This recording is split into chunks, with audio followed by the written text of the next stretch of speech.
What's up, guys? We back at it, Fuel Fest. Yeah. And I'm like, Keith, it looks like you got something under there. And then I saw that supercharger, and I was like, man, we gotta talk. KC Design Concepts, Chief Engineer of Hyde Motorworks. I put turbos on everything. I've done it myself. The supercharger came in. I made some modifications Here. Yeah. And again, this is a track car, guys. Do not get it completely. On E35. What's up, guys?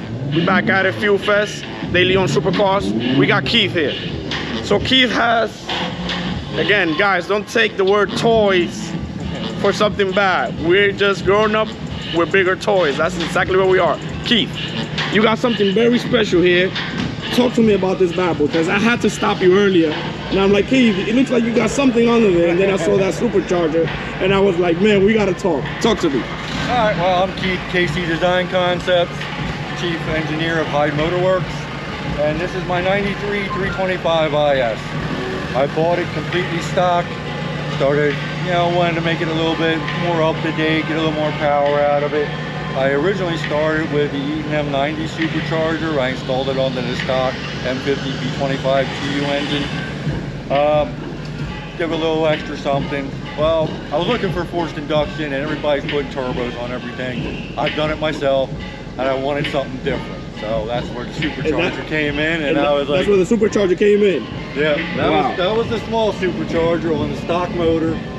I made some modifications to the suspension and brakes, little stuff at the time, and it just kind of snowballed from there.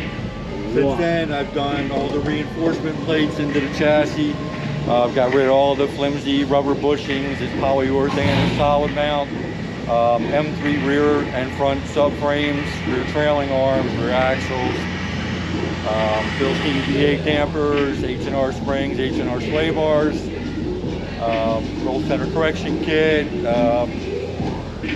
caster camber plates. I mean, it just kept going on and on. And on. Yeah. So you were telling me that this is actually a track car. Talk to me about this. How did this came to be? I've always enjoyed the twisty turn roads. I did drag racing years ago, didn't care for it. Wait in line for 3 hours, for a 12 or 9 second pass, and then you're waiting again. I always loved handling cars.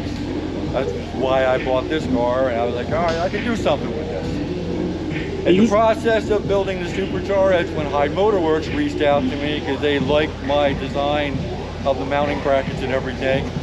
And we got into a partnership, and ever since then I've been doing the research and development and engineering of supercharger kits for the older BMW engine. Wow, Not just older, but we're working up into the newer ones as well. Exactly. Wow, and this is a thing of beauty. And Keith, talk to me about the power on this bad boy again, because you drove here, if I'm not mistaken, right? Oh yeah, you drove here. Everywhere. Oh man, you drove here. Yeah. And again, this is a track car, guys. Do not get it confused. This is not to go straight, but if you want to get twisted with Keith, trust me, he will get twisted with you. And what else you got to the car? Talk to me about, so first and foremost, how much power is she pulling? On E85, it's around 650 at the wheels. You said 650 at the wheels? Yes. Wow, that over 500 foot-pounds of torque. That is not a small, those are not small figures. No. You said 650 and 500 of torque. Yeah, this is no longer the stock motor. This is a 3-liter stroker version of it. Forged internals, Supertech valve spring package, Ferrella valves, everything. It's all built, all studs, bottom end, top end. Wow, everything's built. The engine is, I built it to handle 1200. So you built that into, okay, wow. And this is where you're comfortable at 650. Yeah, 650 is a good, comfortable spot on the track. The low end torque is so brutal that it's a little tricky to control on someone coming out of the exit corners. Wow. And what do you have putting that power down? What tires and... right now I'm sticking with the Nitto NT05s. It's a Nitto NT05s, okay. Yeah, Nitto NT05s. They're on staggered 18-inch Apex wheels. So I have 255s in the front, 265s in the rear, stagger setup. Okay, wow. And this is the logo of the company? Yeah, that's the company that I work with, Hyde Motorworks. Okay. And KC Design Concepts. Gotcha. Wow. And what have you done to the interior? Well, in order to stay in there, city. In order to stay in there and stay safe, I had to do at least a half cage. You say you did a half cage? Yeah. I got the rear loop and belt bar and everything. The seats are fixed, they don't move. You said the seats are fixed. Wow. Again, guys, this is a track car and this is a daily, so do not get it confused. Again, this car is not supposed to be clean. Because when you're doing both things at once, you know, this car's not supposed to be clean. And she is a thing of beauty. And you said she's a 93. The 93, yeah, 30 years old. Wow, you said 30 years old. Wow. 30 years old. Guys, this is a very nice build that Keith has here in our Fuel Fest today. And it's something, again, to be amazed, because, again, he said it's a complete track car. And talk to me, you said you was in the track the other day. And you said you was in the track the other day, and it was super hot. Guys, that's how you know when an engine is well built. When an engine is well built, guys, that's how you know. How hot was it outside, and for how long were you running? It was 96 degrees with the heat index of 103, I believe. It was sunny, there wasn't a cloud in the sky. My first session out on the track, my IATs went so high I had to turn the boost down.